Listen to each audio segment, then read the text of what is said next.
There's a hidden battle happening around us every single day. It's not loud, it doesn't announce itself, and worst of all, it often comes from the people we trust the most. Friends, family, people we love. It starts small.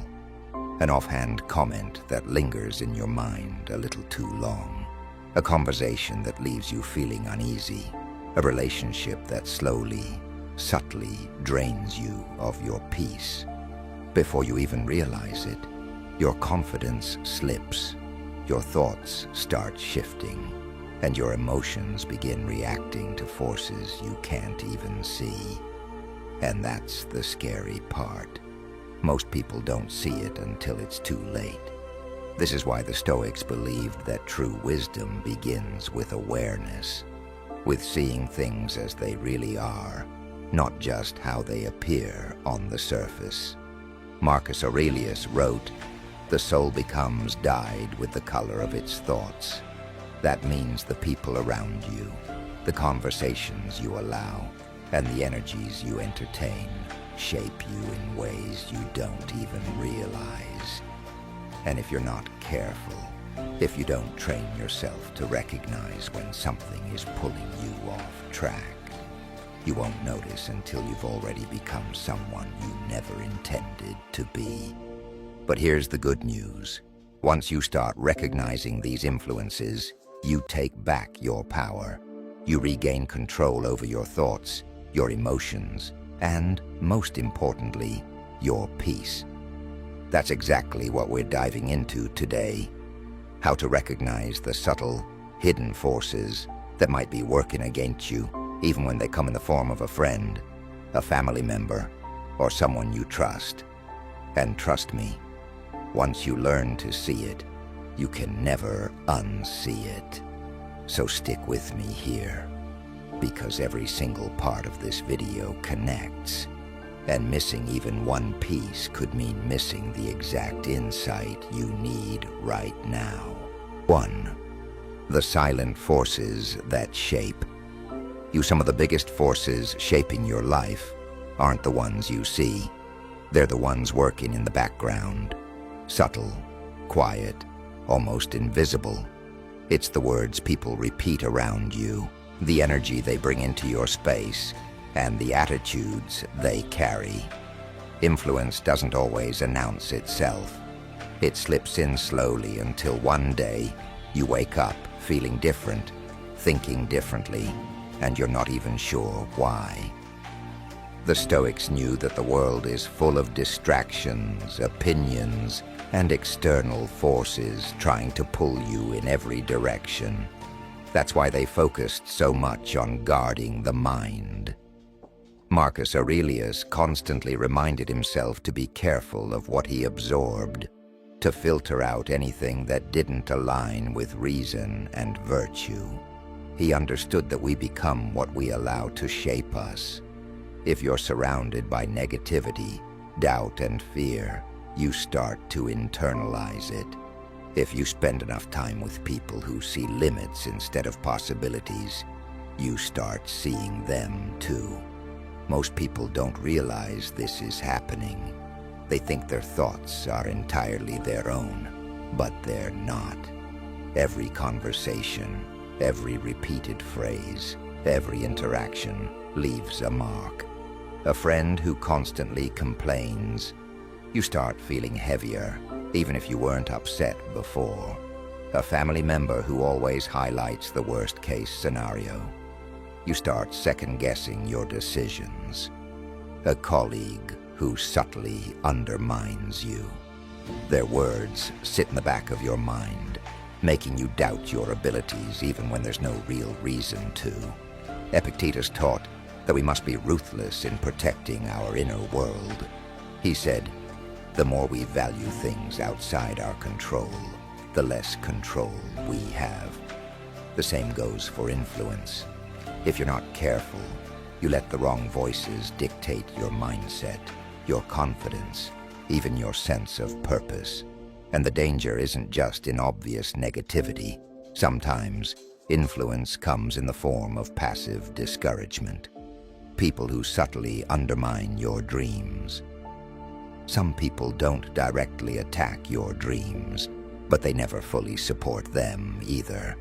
They're the ones who say, "That's great, but," or "I just don't want to see you get hurt." They sound caring, but what they're really doing is planting doubt. True awareness means paying attention. It means stepping back and asking yourself, where did this thought come from? Is this belief mine, or did I inherit it from someone else? Because once you see where your influences are coming from, you get to decide what stays and what goes. And that's where real strength begins. 2. Subtle warnings. How negativity creeps in. So how do you know when this is happening? It's not always obvious. If it were, you'd shut it down immediately. But these influences tend to be slow, sneaky, and gradual. It starts with small things, offhand comments, repeated criticisms disguised as concern, a constant undercurrent of negativity that makes it feel like the world is always against you. Think about your relationships. Do you have people in your life who always highlight problems but never solutions? Who make everything feel heavier, as if life is just one endless struggle? Seneca warned against this kind of influence, saying that we should be careful not to sink under the weight of others' burdens. There's a difference between supporting someone and being dragged into their storm. Some people aren't looking for a way out of their negativity. They just want company in their misery. Then there are the manipulators. They're not always obvious. They don't control you outright. Instead, they plant small doubts. They make you question your instincts, your decisions, your own judgment. You say something with confidence, and they respond with, "Are you sure about that?" "I don't know. I heard that's really risky. Harmless at first, right? But when you hear it enough, it starts to sink in. Slowly you start deferring to them, doubting yourself, second-guessing things you once knew to be true." And let's talk about jealousy disguised as support. Ever share good news with someone, only to be met with a forced smile and a half-hearted, "That's great, I guess"? Or maybe they instantly shift the conversation back to themselves, making your moment of joy feel like it never even happened. That's not just an oversight, it's a pattern. The Stoics believed that the company you keep should sharpen you, strengthen you, and reinforce your values. If someone consistently downplays your successes or subtly discourages you from pursuing growth, that's an influence you need to evaluate. There's also the constant victim, the person who always has a problem, always blames others, and never takes responsibility. They feed on your sympathy, pulling you into their chaos, making you feel guilty if you don't get involved. But as Epictetus reminds us, you become what you give your attention to. If all your energy is spent absorbing someone else's drama, how much do you have left for your own purpose? And finally, pay attention to your body. Sometimes, before your mind catches on, your body will tell you everything you need to know. Do you feel tense around certain people? Do you catch yourself sighing the moment you see their name pop up on your phone? Do you feel lighter, freer, more at peace when they're not around? That's not just stress. That's your body signaling that something isn't right. The Stoics taught that wisdom isn't just about intellectual reasoning. It's about listening, observing, and responding wisely. 3. Where it all begins. Unseen patterns controlling you.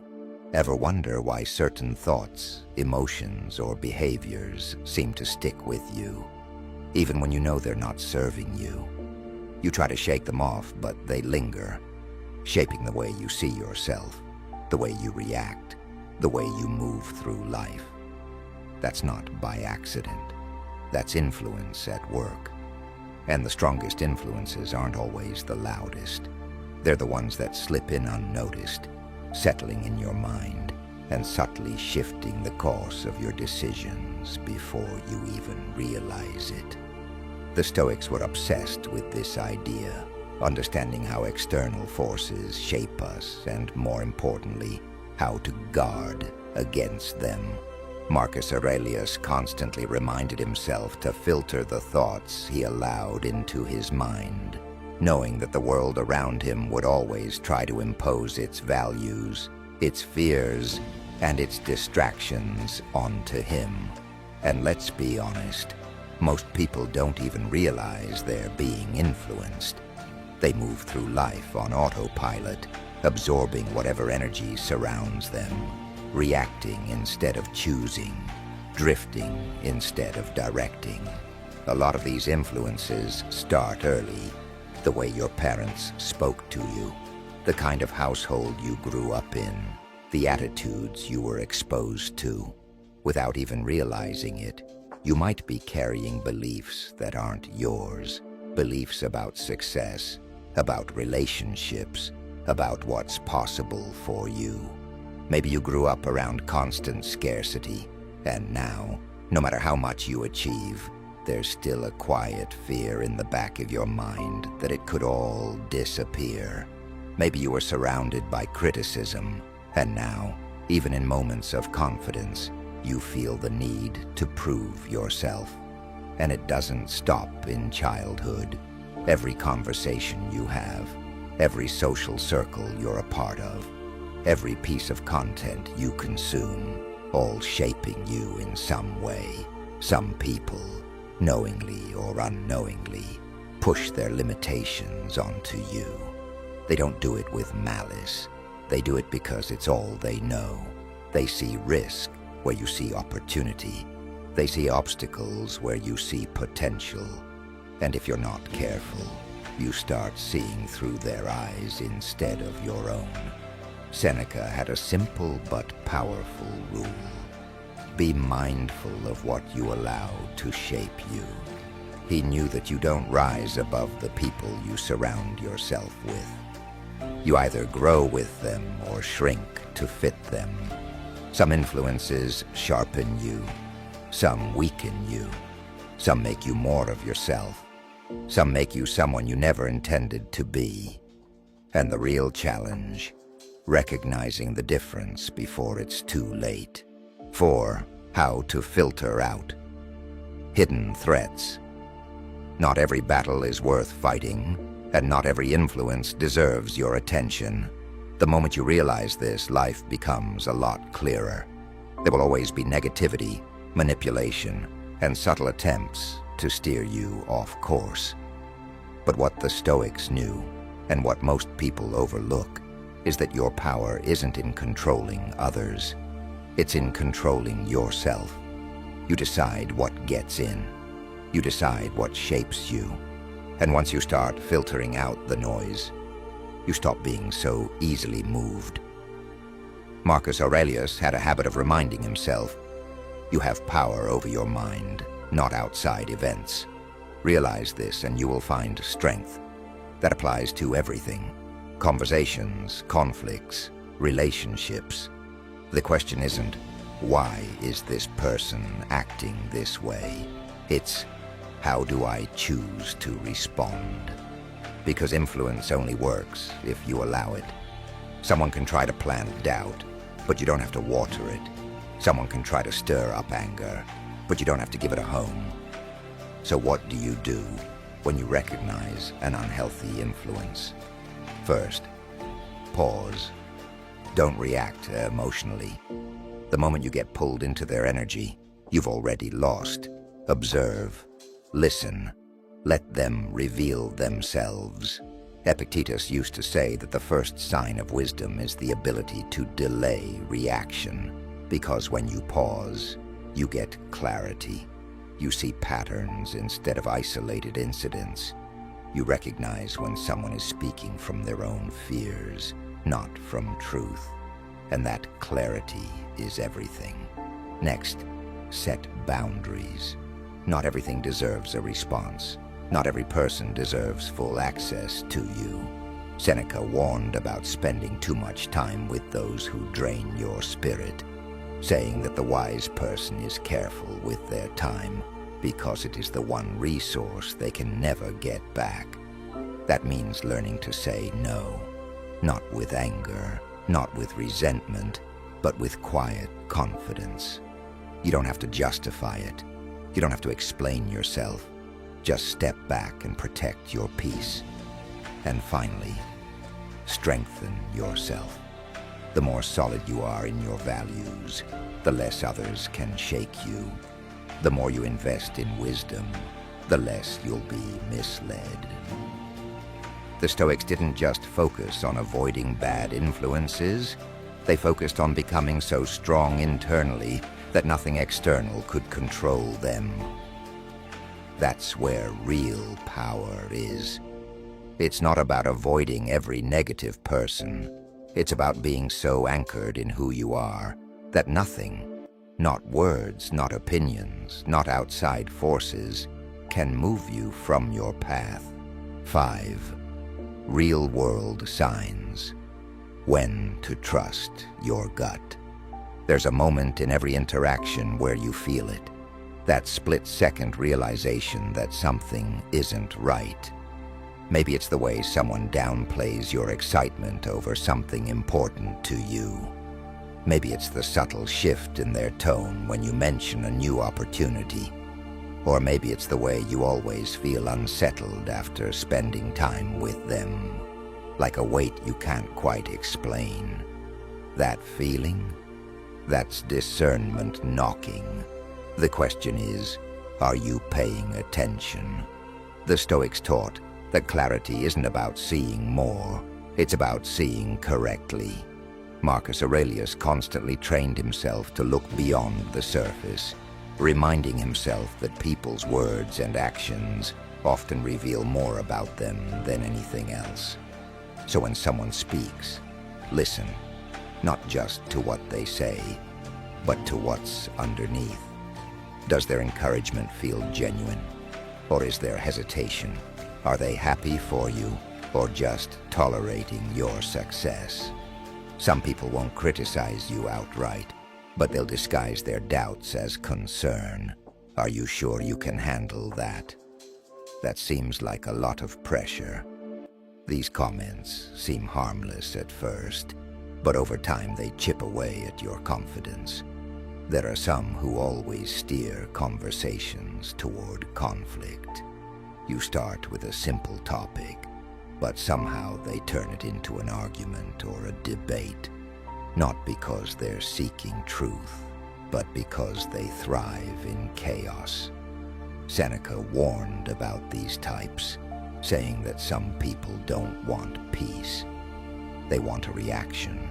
They want to pull you into their storm because they can't handle the stillness of your presence.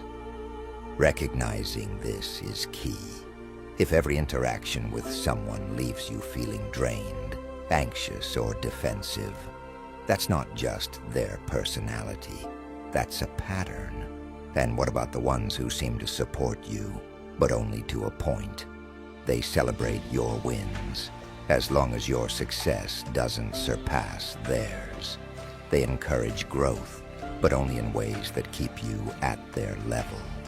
You share a new goal, and instead of pushing you forward, they remind you of past failures, of risks, of why it might not work. Not because they want to protect you, but because your growth forces them to confront their own stagnation. Epictetus put it simply, if you desire to improve, be content to be thought foolish and stupid. Not everyone will understand your path. Not everyone will celebrate it, and that's fine. What matters is whether you allow their fears to dictate your steps. Discernment isn't about labeling people as good or bad. It's about recognizing who influences you and how. The wrong influence can make you doubt what you once believed in. The right influence can remind you of your own strength. The Stoics didn't waste time trying to change others. They focused on seeing people as they are and choosing wisely. Once you recognize the patterns, the next step is clear. Either limit their influence or reinforce your own mindset so strongly that nothing they say can shake it. The Stoic shield, guarding your mind and energy. Strength isn't about fighting every battle. It's about knowing which ones to walk away from. When it comes to protecting your peace, the real work isn't in changing others. It's in strengthening yourself so that no outside force can pull you off course. The Stoics didn't believe in isolation, but they did believe in boundaries. They understood that the mind, like a fortress, needs walls, not to keep the world out, but to control what gets in. The first step is awareness. If you don't know who or what is influencing you, you can't protect yourself from it. Pay attention to patterns. Notice how you feel after spending time with certain people. Do you leave feeling lighter, clearer, more focused?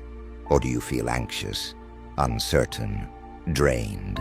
Marcus Aurelius made it a habit to examine his thoughts daily, filtering out anything that didn't serve his higher purpose. That's the level of discipline required. You don't just let any idea settle in your mind. You evaluate it. You decide if it's worth keeping. Next, set limits, not out of anger, but out of wisdom. Not every conversation needs your engagement. Not every opinion needs a response. Seneca put it simply, associate with those who will make a better man of you. That doesn't mean cutting people off at the first sign of negativity, but it does mean being intentional about where you place your energy. If someone constantly drains you, it's not selfish to take a step back. It's survival. Then strengthen your internal world. If your mind isn't anchored, every passing influence will sway you. Stoicism teaches that true power comes from self-mastery. That means developing habits that reinforce your clarity, reading, journaling, practicing stillness. Epictetus reminded his students, the more we value things outside our control, the less control we have. The more you rely on external validation, the easier it is for others to manipulate you. But when you build a solid foundation within yourself, the opinions, doubts, and negativity of others lose their grip. And finally, choose your influences wisely. You can't always avoid negativity, but you can counterbalance it. Surround yourself with people who sharpen your mind, who challenge you to grow, who remind you of who you are when you forget. The company you keep either pulls you backward or pushes you forward. The choice is always yours. Surround yourself with strength, not weakness. You don't rise alone. No one does. The people around you either lift you up, keep you stagnant, or slowly drag you down. And the hard truth is, most people never take the time to assess who's in their corner. They assume friendships, relationships, and social circles are just things that happen, when in reality, they shape everything. Your mindset, your energy, your ambition. The Stoics understood this well. They knew that the quality of your life is directly tied to the quality of the company you keep. Seneca had a rule. Surround yourself with those who elevate you, not those who weaken you. That doesn't mean looking for perfect people.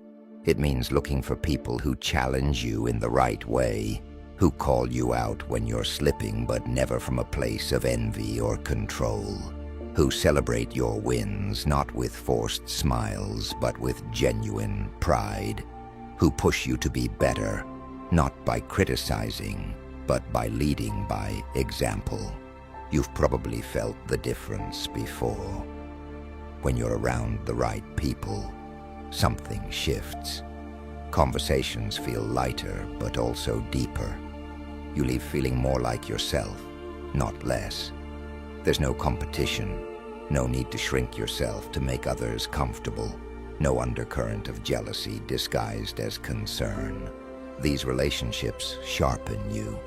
They remind you of what you're capable of. Epictetus said it best.